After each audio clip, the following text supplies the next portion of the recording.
In 1973, 120 people gathered for a family reunion at Vanderbilt University.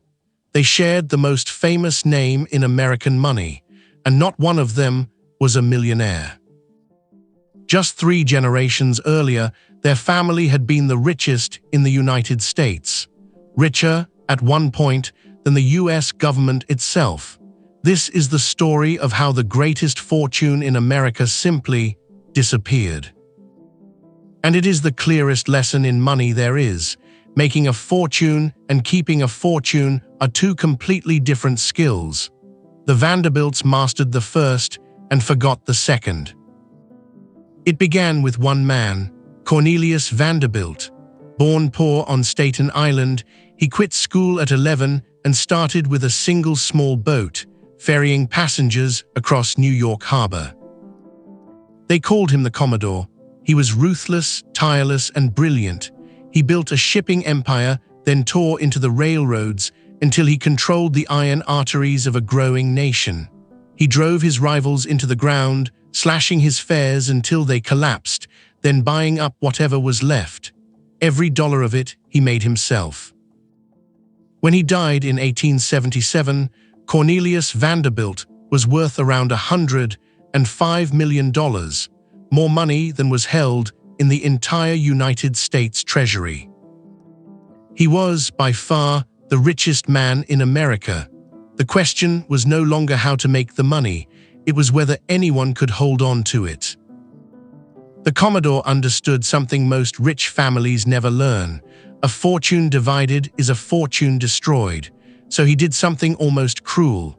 Of 13 children, he left almost everything, $90 million, to a single son, William Henry. The rest of the family got scraps and were furious. But the Commodore's logic was cold and correct. Split the fortune among 13, and within a generation, there would be nothing left to split.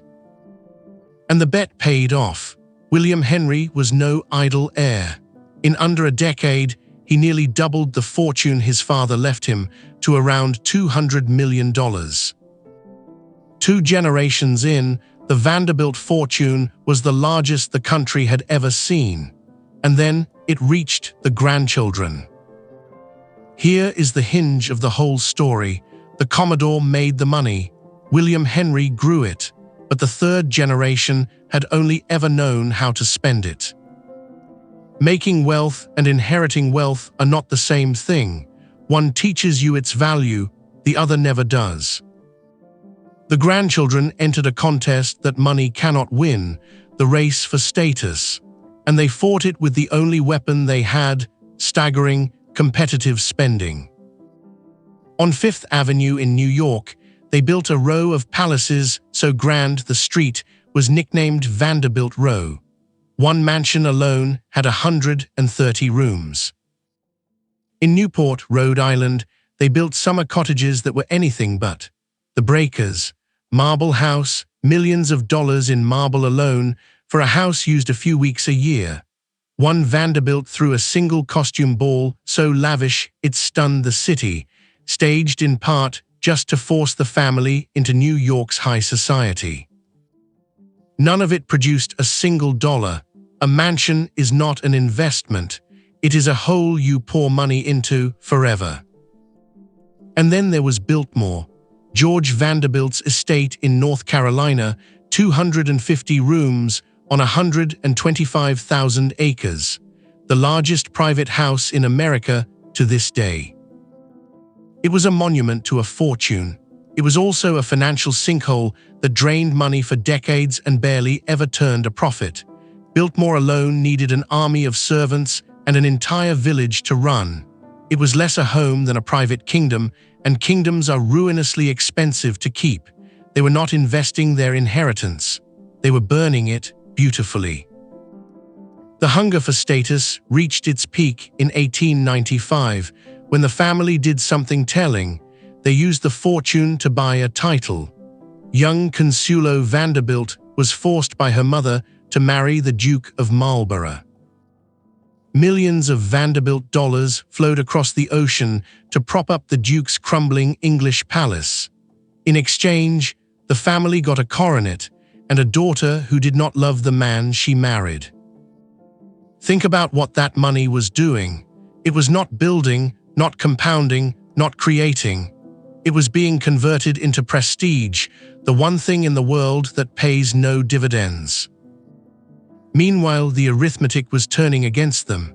The Commodore had kept the fortune whole, but now it was being split among more and more heirs, each generation larger than the last. More mouths, more mansions, more parties, and no one left who knew how to make money, only how to spend it. Compounding had built the fortune. Consumption was now running it in reverse. A fortune that is not growing is dying, and theirs was dying fast. The numbers are brutal. Within 30 years of the Commodore's death, the family was no longer the richest in America. By 1907, not one Vanderbilt was even among the country's wealthiest. The great houses that had announced their power became the proof of their decline, too costly to keep and worth a fraction of what they cost to build. Making money is offense, keeping it is defense. The Vanderbilts had the greatest offense in history and no defense at all. One by one, the great houses fell. The Fifth Avenue palaces, every last one, was sold and torn down, replaced by shops and offices. The marble was hauled away. The Vanderbilt Row simply ceased to exist. Which brings us back to that reunion in 1973. 120 descendants of the richest man in America. The fortune that had once dwarfed the U.S. Treasury was, among them, simply gone. One historian put it plainly: the Vanderbilts had proven an old proverb true: shirt sleeves to shirt sleeves in 3 generations. The first makes it, the second spends it, the third has nothing left to spend. It is tempting to think a fortune that large could never run out, but money has no memory and no loyalty. It does not care who earned it. Left unguarded, untaught, and unloved, it always finds the door. A great fortune is not a possession. It is a responsibility passed from hand to hand, and it only has to be dropped once. The Commodore knew the rarest truth in money, that keeping wealth is harder than making it, and that the skill has to be taught generation after generation, or it dies with the man who had it. His heirs were given everything except that one lesson. Their name still sits on a university, a few surviving mansions, and the history books. But the money, the greatest fortune America had ever produced, taught the whole country the lesson the family learned too late.